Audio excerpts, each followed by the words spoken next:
di ba? Ganda. Ito yung wave pool nila. Ano pa lang daw yan? Ino-condition pa lang yan. Pero mamaya, ano na, medyo malakas na daw yung ano yan, yung alon. Ito yung pinakamalalim. Tapos yung mababaw.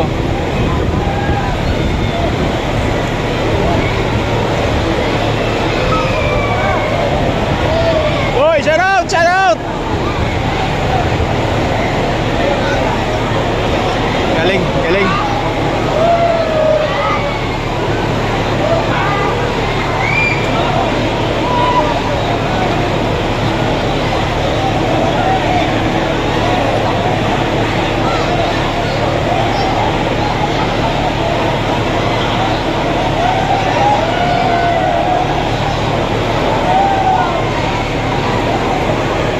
Punta muna tayo doon sa likod.